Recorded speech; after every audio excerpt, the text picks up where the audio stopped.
ये बताइए, अब आपकी जो फिल्म आ रही है ये साउथ के प्रोड्यूसर्स के साथ आप कर रहे हैं जिन्होंने पुष्पा 2 बनाई, तो सबसे बड़े वालों को आपने पकड़ लिया। पर ज्यादातर जो हिंदी फिल्म में एक्टर्स जो कर रहे हैं साउथ के, वो रीमेक्स कर रहे हैं। ये तो कोई रीमेक नहीं है, ये ओरिजिनल स्टोरी है। ये फिर आपने साउथ के प्रोडक्शन हाउस से क्यों टैप किया?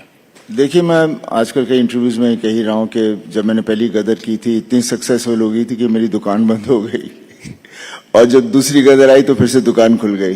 तो उसके बाद फिर then I have had lots and lots of offers and Mythri movies वाले आए थे, उन्होंने मुझे एक दफा पहले एयरपोर्ट पे भी मिले थे and they wanted to sign me. और जैसे पिक्चर हिट हुई दे केम एंड वहाँ से फिर बात आगे बढ़ गई एंड जाट की कहानी वो लेकर आए और वहाँ से it's not a remake of any film because its original subject by the director Gopi Chand and जैसे आपने किसी ने सबने देखा होगा ट्रेलर, तो जैसा ट्रेलर है वैसी फिल्म है।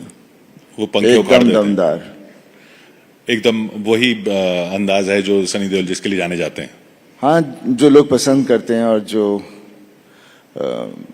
हमारे देश से जुड़ा हुआ है, मिट्टी से जुड़ी हुई कहानी है। तो ये बताइए, ये कहते हैं कि हिंदी फिल्म इंडस्ट्री जो है वो ऑडियंस से कट गई है और लगता भी है, दिखता भी है, फिल्में जिस हिसाब से नहीं चल रही हैं, जबकि साउथ इंडियन फिल्म्स चल रही हैं। अब आप साउथ के साथ काम कर रहे हैं, तो क्या फर्क लगता है आपको? क्यों हिंदी फिल्में, क्या प्रोड्यूसर समझ नहीं पा रहे अब? नहीं, क्या होता है कि हर चीज का एक तरह से एक सीजन सा चलता है। जब एक तरह का सिनेमा बहुत चलता है, फिर जब वो उस पर ज्यादा ही वो लोग उस तरह का ही सिनेमा बनाने लग जाते हैं तो फिर लोग भी तंग आ जाते हैं। और इसके अलावा हम जो हिंदी में बना भी रहे थे वो बेसिकली हमारी सोसाइटी और जो हमारे व्यूअर्स हैं, विच आर मोर देन 99% जो हमारे व्यूअर्स हैं, वो उसे आइडेंटिफाई नहीं कर पा रहे थे। इसलिए साउथ की फिल्मों को हम लोग रीमेक करते थे या उनको डब करके यहाँ लगती थी और वो ऑडियंस को उनकी भूख जो थी उन्हें वहाँ पर फुल सेटिस्फैक्शन मिल रही थी। I think that was the only reason, otherwise ऐसा कुछ नहीं था। बिकॉज ऐसा सिनेमा मैं बहुत सालों पहले से भी करता आ रहा हूँ एंड हम जब शहरों में होते हैं तो हमारी सोच और जो वहाँ पे पलते भी हैं बच्चे और जो भी चीज़ें आती हैं कॉर्पोरेट से आगे सब, तो उनकी सोच बहुत ही फॉरेन और बहुत ही शहर के वहाँ तक ही रहती है। जो देश में हो रहा है उससे ज़रा दूर ही चले जाते हैं। तो आई थिंक हम थोड़े दूर चले गए थे, अब मेरे को लगता है वापस आ जाएंगे। तो जब दूर चले गए थे तब आपको लगता था कि ये जो फिल्में आ रही हैं या ऑफर भी हो रही हैं वो ऑडियंस उनसे आइडेंटिफाई नहीं कर पाएगी? नहीं, खैर जैसे मैंने कहा, गदर टूट के पास मेरे पास ज़्यादा ढेर सारे ऑफर्स हैं। उसके पहले ऐसी फिल्में आई नहीं रही थी और गदर भी जब हम कर रहे थे तो काफ़ी हमारे इंडस्ट्री के अंदर तो यही था कि बहुत पुरानी चीज़ है, ये कहाँ ओल्ड स्कूल है, ये वो वगैरह था। लेकिन जब जनता को जो चाहिए था, जनता ने कहा नहीं भाई हमें तो यही चाहिए, तो वहाँ से फिर हमारे प्रोड्यूसर्स की, हमारे फिल्म मेकर्स की थोड़ी सोच बदलनी शुरू होगी। एंड आई एम श्योर ये साल या अगले साल तक सब्जेक्ट्स उस तरह के आएंगे जो which will reflect our society, reflect our country. अब आपकी जो और फिल्में आ रही हैं, आप रामायण में काम कर रहे हैं। जी हाँ। तो रामायण में और जैसा हमने सुना है हनुमान का किरदार आप कर रहे हैं। जी। आप रिलीजियस हैं? रिलीजियस मीन्स भगवान में मानते हैं या नहीं? कौन भगवान में नहीं मानता? और हम हैं,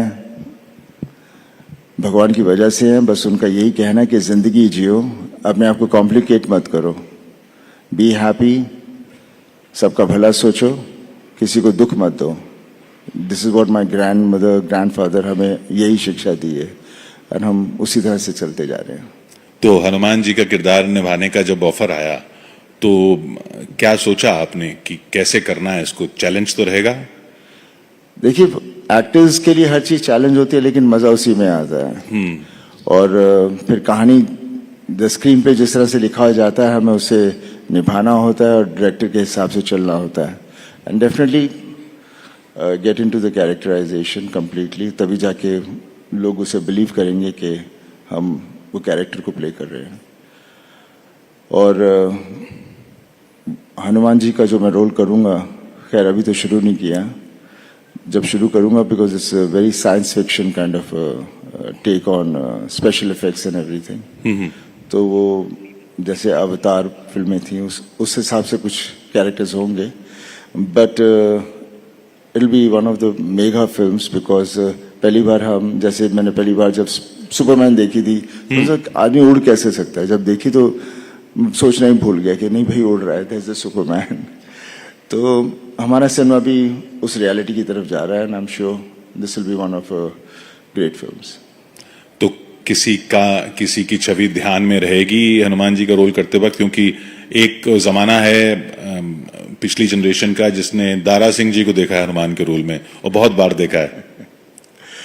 देखिए, हनुमान जी के उनके बारे में सोचकर, और वो उन्होंने जो जो चीज़ें की हैं, जो उनकी कहानियां हैं, जिस तरह की चीज़ें थी, बस उसे अपने अंदर रखना है, और बाकी फिर रब नाल है, will try to live up to the character.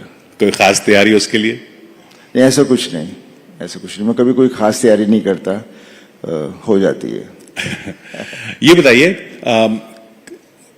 Bobby Deol तो विलन बन के बहुत बड़े स्टार फिर से हो गए, ये आपको डर नहीं लगा जब वो करने चले थे विलन का काम? देख, वी आर एक्टर्स, विलन का रोल हो, हीरो का रोल हो, या जो भी हो, we are suppose to do that, and तभी हमें मजा आता है जब हमें अलग अलग तरह के कैरेक्टर्स दिए जाते हैं। और अक्सर लोग देते नहीं दूसरे कैरेक्टर्स, बिकॉज आपका इमेज ऐसा बन जाता है, तो आपको वहां से कोई कहानी नहीं मिलती जिससे आप अपना इमेज तोड़ के दूसरी तरफ चले जाओ। एंड आई थिंक बॉबी को ये मौका मिला, और बॉबी ने उसे बहुत अच्छी तरह से किया है। और ऑब्वियसली जब वो आश्रम भी कर रहे थे तो उन्होंने कहा भैया प्लीज आप लोग देखना मत, but then obviously he is playing the character and he justifies it, और लगता नहीं ये बॉबी है, लगता है ये वो वही कैरेक्टर प्ले कर रहा है। तो आप देखते नहीं है फिर वो फिल्में जिसमें वो विलन होते हैं? हाँ जी। वो आप फिर देखते नहीं है जिसमें वो विलन होते हैं? ऐसा नहीं है, देखता नहीं हूँ, बट आश्रम नहीं देखी, लेकिन एनिमल देखी।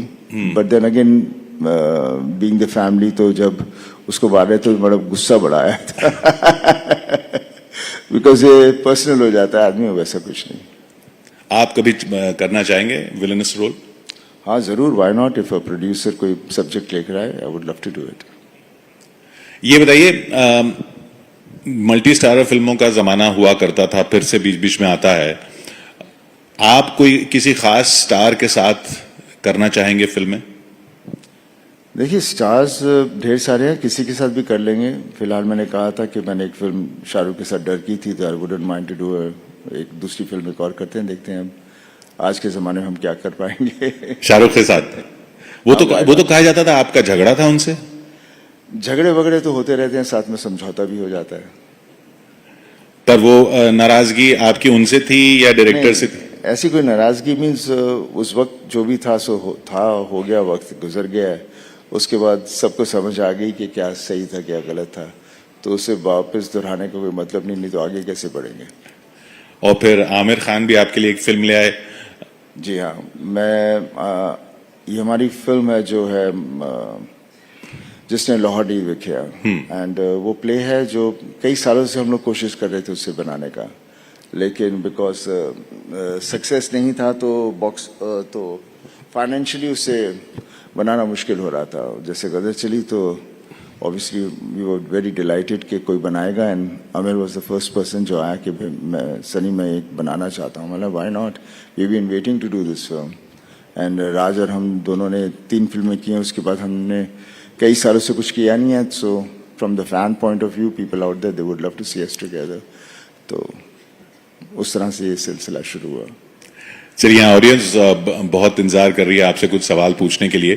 Can we have some audience questions please? Audience बहुत ही चुप है। सत श्री अकाल पाजी। सत श्री अकाल। सत श्री अकाल। I am all together from Punjab Phagwara. इथे दिस वन लेफ्ट राइट मैंने समझ। हाँ जी देख ਸਤਿ ਸ੍ਰੀ ਅਕਾਲ ਭਾਜੀ। ਸਤਿ ਸ੍ਰੀ ਅਕਾਲ। ਸੀਰੀਅਸਲੀ ਅਸੀਂ ਫਿਰ ਚਾਹਾਂਗੇ ਤੁਸੀਂ ਫਿਰ ਤੋਂ ਸਾਡੀ ਕਨਸਟੀਟੂਐਂਸੀ ਨਾਲ ਆਓ ਤੇ ਉਦਾਂ ਦਾ ਹੀ ਪਿਆਰ ਪਾਓ, because you all represent Punjab on the international platform, ਤੇ ਅਸੀਂ ਚਾਹਾਂਗੇ ਤੁਸੀਂ ਫਿਰ ਤੋਂ ਆਓ, ਫਿਰ ਤੋਂ ਲੜੋ ਤੇ ਪੰਜਾਬ ਨੂੰ ਰਿਪਰੈਜ਼ੈਂਟ ਕਰੋ। ਦੇਖੋ ਮੈਂ ਹੁਣ ਜਿੱਥੇ ਹੈਗਾ ਪੂਰੇ ਮੁਲਕ ਲਈ ਲੜ ਰਹੇ ਹਾਂ And they still I want ਨਾਲੇ some ਜਿੱਥੇ place ਮੈਂ from Punjab. ਜਿਸ ਤਰ੍ਹਾਂ ਮੈਂ ਪੰਜਾਬ ਮੇਰਾ ਘਰ ਹੈ ਹਾਂ। ਹਮੇਸ਼ਾ ਮੇਰਾ ਘਰ ਰਹੂਗਾ ਤੇ ਮੈਂ ਘਰ ਵੱਲ ਹਮੇਸ਼ਾ ਆਉਂਗਾ ਇਦਾਂ ਦੀ ਗੱਲ ਨਹੀਂ ਹੈ